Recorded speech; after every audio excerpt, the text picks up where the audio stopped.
And Adam, I want to show you what's been going on the Michigan State University campus for the past day and a half. Take a look behind me. This is the Sparty statue, which sits just north of the campus football stadium. Tonight, President Biden has ordered flags to be flown across the nation at half staff to honor the victims.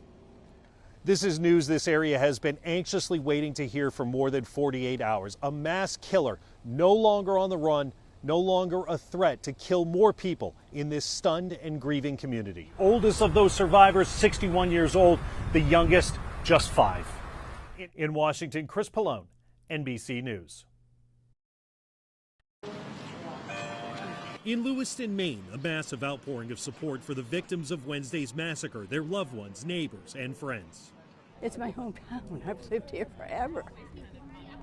So I just needed to be here. So many people felt the same need that the crowd spilled out of the city's Catholic Basilica and into downtown Lewiston. Now that the search for the gunman is over and shelter-in-place orders are lifted, people in this small, close-knit community are doing everything they can to show resilience in the face of tremendous loss. I don't even have words. I think we're all in shock. And the worst part is, I can't do anything but be here.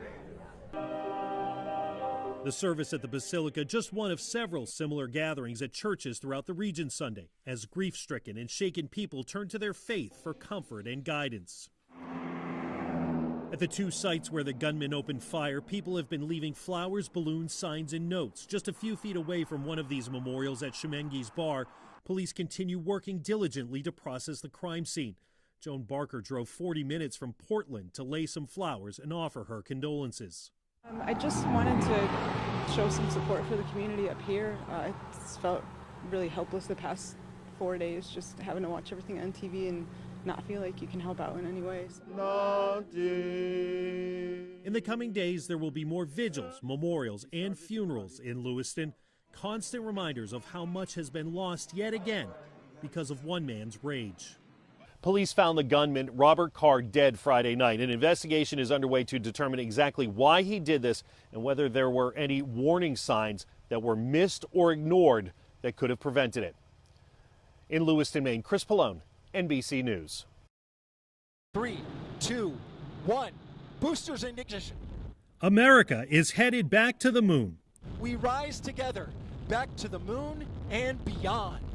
After 2 scrubbed launch attempts and 2 hurricane delays, the most powerful rocket NASA has ever built, the SLS, lit up the night sky and rattled the ground across Florida's Space Coast as it roared toward the heavens. It's on a 26-day mission, sending the uncrewed Orion capsule to orbit the moon for 2 weeks before returning to Earth and splashing down in the Pacific next month. We're beyond the one small step. Now we're into the giant leap part of it now. With Artemis 1 now in space, the next mission will send astronauts to orbit the moon in about 2 years. Then in 2025 or 26, Americans will land on the lunar surface for the first time since the 70s. It's a future where NASA will land the first woman and the first person of color on the moon.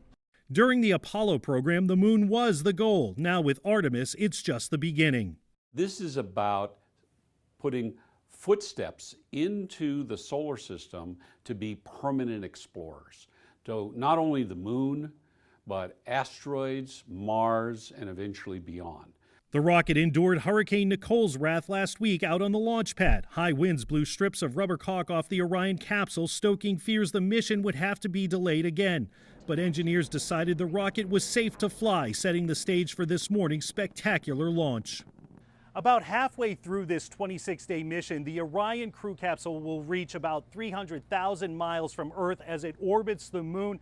That will be the deepest into space any spacecraft designed to carry humans has reached ever.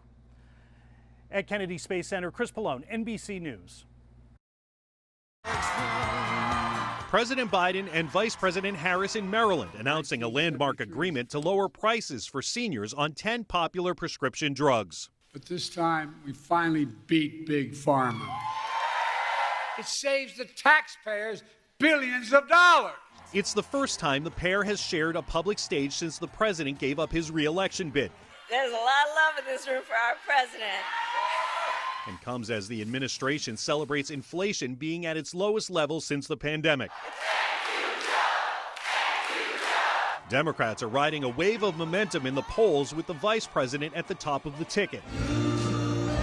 Former President Donald Trump trying to reclaim the spotlight, holding back-to-back events for the first time in 2 weeks. We're a failing nation because of the way it's been run for the last 3.5 years. Attacking both Biden and Harris's handling of the economy. A radical left person wants to put price controls all over the place, which will end up driving up your prices, not down your prices.